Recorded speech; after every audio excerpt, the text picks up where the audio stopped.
पुण्याचा जो गुंडा आहे घायवळ त्याला परवाना हा पोलिसांनी आयुक्तांनी दिलेला नव्हता, मात्र ज्यांनी कोणी दिला असेल त्याच्यावर कारवाई गृहराज्यमंत्र्यांनी तो त्याची त्या पत्रावर सही आहे अशा पद्धतीचे आरोप होते। असं आहे की एक सुनावणी त्या संदर्भात गृहराज्यमंत्र्यांनी घेतली होती, पण हा परवाना दिलाच गेला नाही।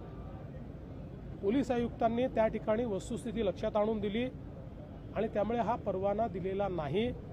परवाना दिला असता तर कदाचित मला असं वाटतं की अशा प्रकारचा आरोप हा योग्य होता, परंतु परवाना दिला गेलेला नाही।